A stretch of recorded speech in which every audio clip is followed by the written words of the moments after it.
All right, thank you. I appreciate you all for coming, and I'm excited to be here. My name is Dr. Mark Tyson, and I'm the proud principal and CEO of Tapestry Public Charter School. We are located in Atlanta, Georgia, and this is our 10th year of existence. We began with the idea that inclusion matters. So we were started by parents of children on the autism spectrum who wanted their children to be authentically included in the school environment. And the goal for that was to have 50% of the school be neurotypical kids and 50% of the school be children with special needs, primarily autism. So that was the vision behind Tapestry. 6th grade through 12th grade, we have the children for 7 years. We use a co-taught model in all of our classes, so there is no way to not be included. Everyone is included just by the very design of the school. But now I'm going to go back a little bit and I'll show you kind of how I got to where we are now.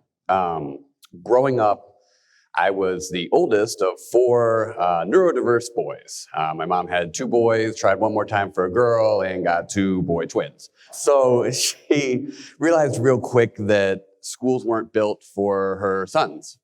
We all were different in different ways. We also moved every 2-3 years. So it was a constant struggle to get us what we needed.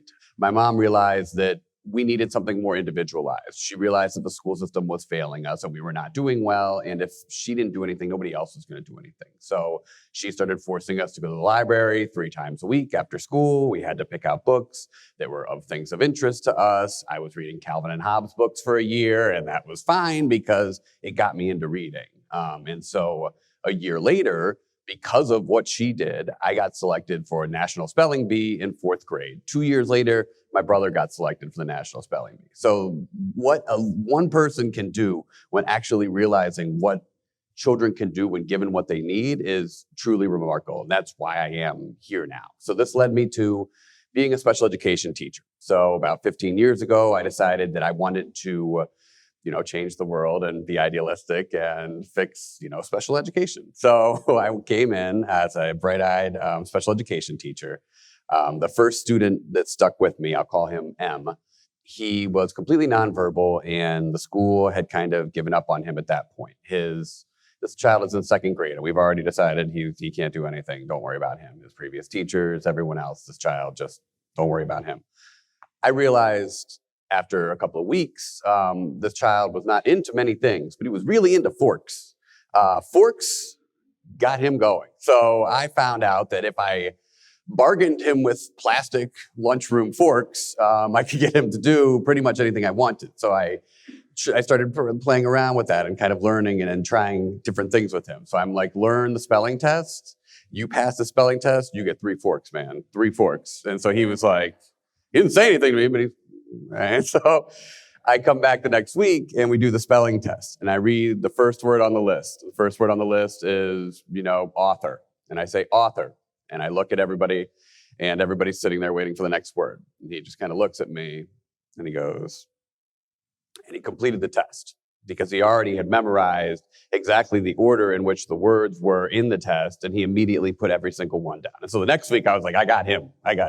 I'm starting with the last word. And I was like, zoological or whatever it was. And he looks at me and he's like, I got you. And he, all the way backwards in backwards order. And this is a child who no one had any vision for whatsoever. So then I started pushing him in math.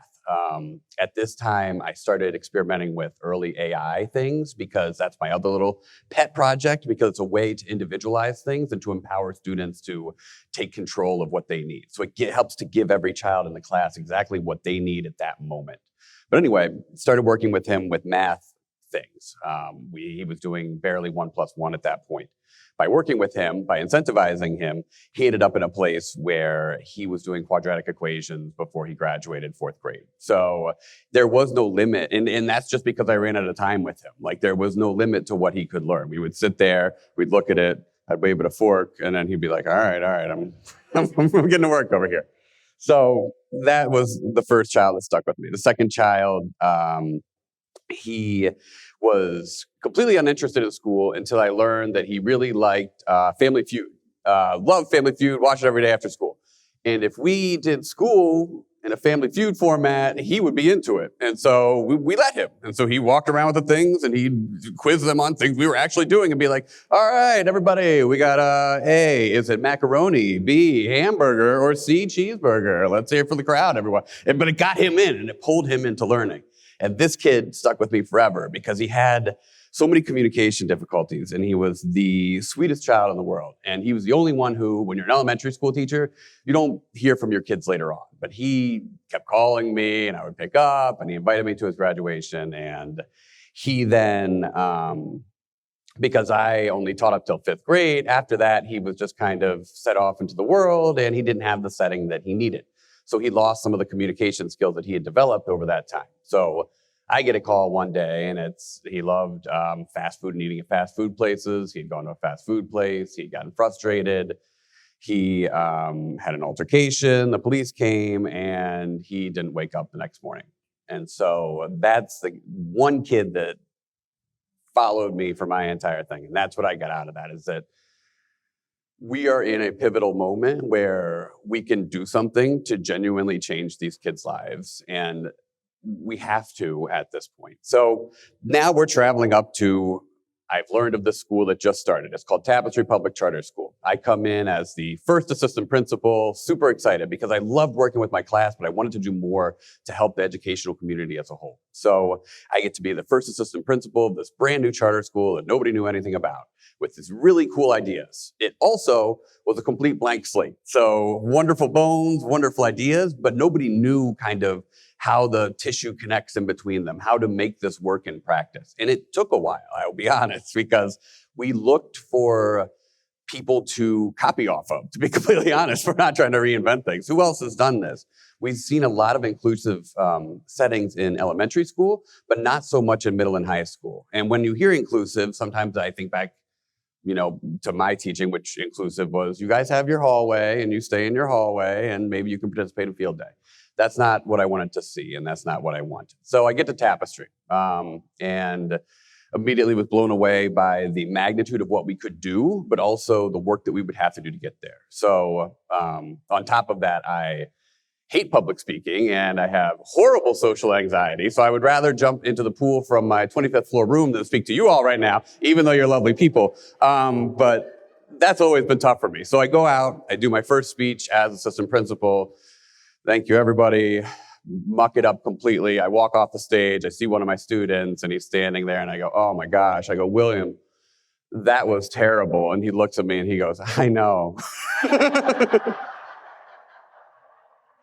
And that doesn't ever leave either. That I recently turned 40, and you have some feelings at that time, and so I had my hair a little curly and longer. I was maybe wearing some bracelets, feeling myself. I'm 40 now. I got to change it up. And a student told me a couple of weeks ago, hey, it looks like you're going through your divorced soccer mom phase. You might want to get out of that. And I was like, thank you. I appreciate that. And I will comb my hair now. But it's a unique school. And that's what it was when I got there. And the things that make it unique are that we learn what children need the moment they walk in the door. We're 6th grade through 12th grade. So from 6th grade onward, 7 years is a lot of time to have someone. And we want to learn exactly what makes them tick. We have a 3-part transition program, and it begins in middle school. It starts with these children, when they come in at 6th grade, they pick a house. The house is based on a themed area that they care about. Drama house, art house, technology house, whatever it is. They go there every morning instead of a homeroom. So they're working with like-minded kids from 6th through 8th grade. So the 8th graders get leadership skills. The 6th graders get to learn from cool 8th graders who are interested in the same topic. So we get them to dig in then. Then when they hit high school, they select an academy. The academies are similar to the houses, but they're built around the Georgia CTAE and career pathways. So now, if you loved drama and you were in drama house for middle school, you can then be in the theater academy where you're taking a prescribed course of 3 CTAE courses that when you graduate, you'll have a special emblem on your diploma that shows this person is certified in this thing. And then the third part is finding them an internship in that field that they're so interested in. And these 3 parts are all incredibly key. So, and it can change. You were a theater person in middle school, now you're a biology person, that's completely fine. But the point is to find something that drives these kids and to make that be the reason they go to school every day. So We have our fourth block for our high school is academy block. It's academy block for every child. Every child in the school picks their own CTAE pathway, picks their own academy, decides what they want to work on, and then are put into an internship in that area. So from the moment they walk in sixth grade, we try to listen to them, listen to their voice, listen to what they need. Transitions is just one way in which we do that. We also are looking really closely, being that we have a neurodiverse school, we're looking really closely at student relationships because that's a huge part of everything. We want our kids to be a part of the conversation.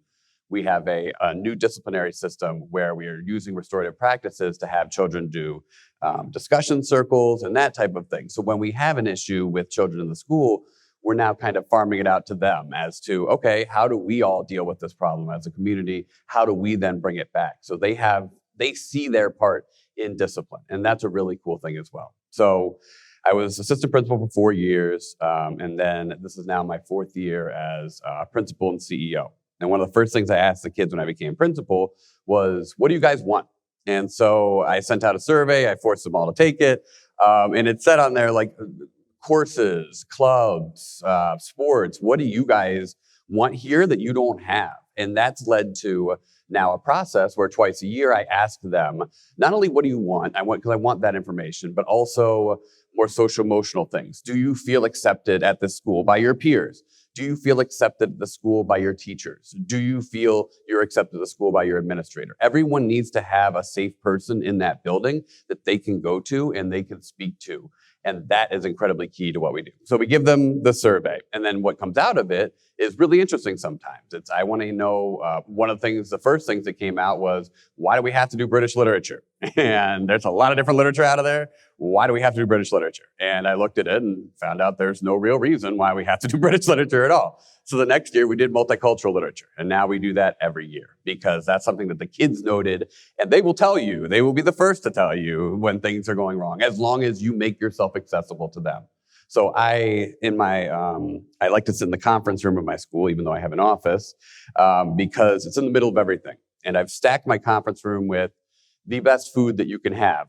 So like I got candy bars in there and snacks and all that kind of stuff, because it forces the children to come in and to interact with me. And so they see me, they get to know me, they get to know the other administrators, they get to know everybody there so that they can know that they're being heard. So their pathways are also individualized for them as well. So not only are you in your own academy, you're in your own course, you're in your own whatever, you also are in a series of courses based on what you need. In other schools, you're in one track and you're in one track. At our school, you can be taking AP US History, and you can also be taking remedial level math, which is what I would have done because I'm terrible at math. But you can have all of the above. It's not just finding your little thing and putting it in there, because that's not how it works. So we are now at the point where we want to do two things. We want to raise the boats of everyone, which means helping other districts learn how to be more inclusive. But to do that, you need lighthouses. We are looking to found other tapestries so that people have someone to look towards to see, no, it can work, go look here. We're being voted on in 2 months by a neighboring district, and we are hoping that it's a yes, and winning this prize at this moment would be incredibly powerful in doing that. And I will close by saying, because the world is a funny place. Now, 15 years later, I have 2 daughters. And of course, one of them has an IEP and one of them does not. And so now I'm seeing it through the parent side of things, which I had never seen it through before, where you're like, oh, I get it. That's why we act like this sometimes. And I want nothing more than for my daughters to be raised in a place where they can learn in the same room and not be funneled out because of a label that they have that society has given them. But thank you all for having me.